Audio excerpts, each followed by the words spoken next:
আসসালামু আলাইকুম। আপনারা যেখান থেকে আমার ভিডিওটি দেখছেন, আপনাদের সকলের প্রতি রইল আমার পক্ষ থেকে দোয়া আর ভালোবাসা। আর সেই ভালোবাসার সাথে আজকে সন্ধ্যার নাস্তা থেকে আমি ভিডিওটা শুরু করলাম।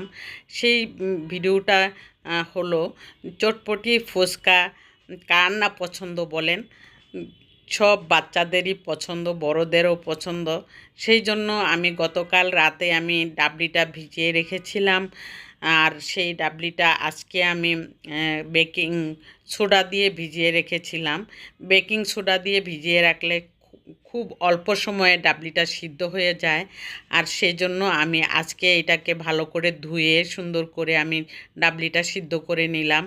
আর এদিক দিয়ে আমি আজকে সন্ধ্যার সময় আলু সিদ্ধ করে নিলাম, ডিম সিদ্ধ করে নিলাম, কাঁচামরিচ, ধনিয়া পাতা এবং পেঁয়াজ এগুলি কেটে দিলাম। আমার বড় মেয়ে এইগুলি সব নাস্তার রেডি করে। আর আমি সব রান্নার চুলার কাজগুলি আমি করে দেই। যেমন ইন্ডিয়ান ফুচকার প্যাকেট পাওয়া যায়, এগুলি গোলগাপ্পার মতন, এগুলি দিয়েই কিন্তু বাচ্চারা সুন্দর করে খেতে পারে। সেই জন্য আমি ওইভাবে বানিয়ে সুন্দর করে ওদেরকে নাস্তার পর্ব শেষ করেছি। আর আজকে আমি সন্ধ্যার পরে তরকারি রান্না করেছি। আর সেই তরকারিটা হলো শিং মাছ দিয়ে, ফুলকপি দিয়ে, আলু দিয়ে, টমেটোর পিউরি দিয়ে আমি একটা তরকারি রান্না করব। এই তরকারিটা আজকে দুপুরবেলা খাওয়া দাওয়া করেছি অন্য তরকারি দিয়ে। পরে রাতের বেলা তরকারির প্রয়োজন হয়েছে, সেজন্য আজকে আমি এই তরকারিটা রান্না করার জন্য রেডি করেছি। শিং মাছটা আমি ভালো করে ধুয়ে টুয়ে একদম ক্লিন করে তারপর ভেজে নিয়েছি। আলুটা ভেজে নিলে তরকারির স্বাদ দ্বিগুণ বেড়ে যায়।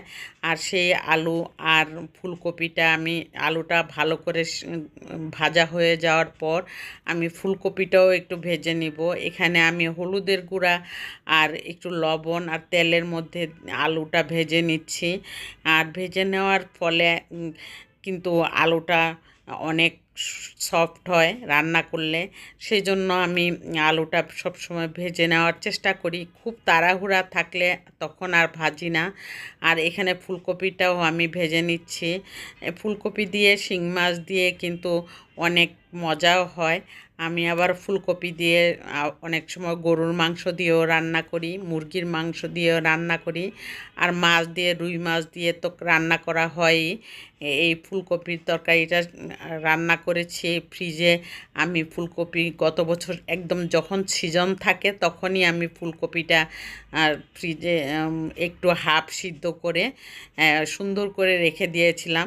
এখন এগুলি দিয়ে রান্না করলে মনে হয় শীতের সবজি খাচ্ছি।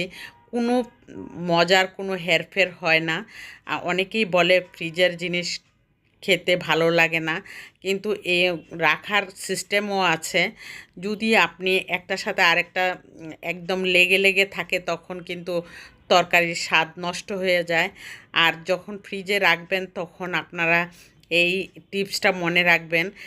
আজকে যদি ফ্রিজে রাখেন সকালবেলা, সন্ধ্যাবেলা কিন্তু ফ্রিজে জমে থাকে, তখন ওইটা আপনি নাড়াচাড়া করে সবগুলি আলগ আলগ করে আলগা আলগা করে রেখে নিলে তখন আর সবজিটা একসাথে লেগে থাকে না। তখন এই সবজিটা দিয়ে কিন্তু যে কোনোভাবে রান্না করলে শীতের সবজি শীতের মতোই লাগবে, কোনোভাবেই সমস্যা মনে হবে না। আর এই তরকারিটা খেয়ে আমার বাচ্চারা, আমার হাজব্যান্ড বলেছে মনে হচ্ছে যে শীতের তরকারি বাজার থেকে কিনে এনে রান্না করেছি, কিন্তু আসলে ওরকম কিছুই না। ফ্রিজ থেকে বের করে আমি আজকে চিন্তা করলাম যে শীতের সিজন তো চলেই আসছে, এখন আমি এই ফুলকপিটা আমি রান্না করে ফেলি। অন্যান্য সময় আমি শিমও রাখি আর ফুলকপিও রাখি, টমেটোও রাখি, কিন্তু এইবার আমি শিম রাখি নাই। আর এই ফুলকপিটাও রেখেছি, মনে করেছিলাম যে মজা হবে না, মজা লাগবে না, সেই জন্য এভাবে রেখে রাখার ফলে দেখলাম যে খুবই মজা লাগছে।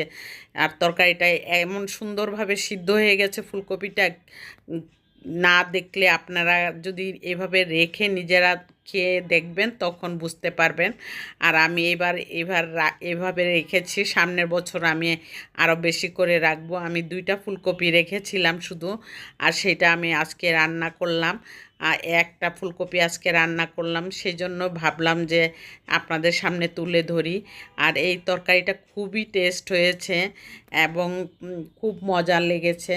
টমেটোর পিউরি দিয়ে রান্না করেছি। টমেটো যে ফ্রিজের মধ্যে রেখেছিলাম সিদ্ধ করে, বের করে সিদ্ধ করে তারপর ব্লেন্ড করে নিয়েছি, ওইটা দিয়ে রান্না করলে খুব মজা হয়। আর এমনি যদি ফ্রিজ থেকে বের করে তরকারিতে দেওয়া হয় তাহলে কিন্তু টমেটো সুন্দরও হয় না, খেতেও ভালো লাগে না।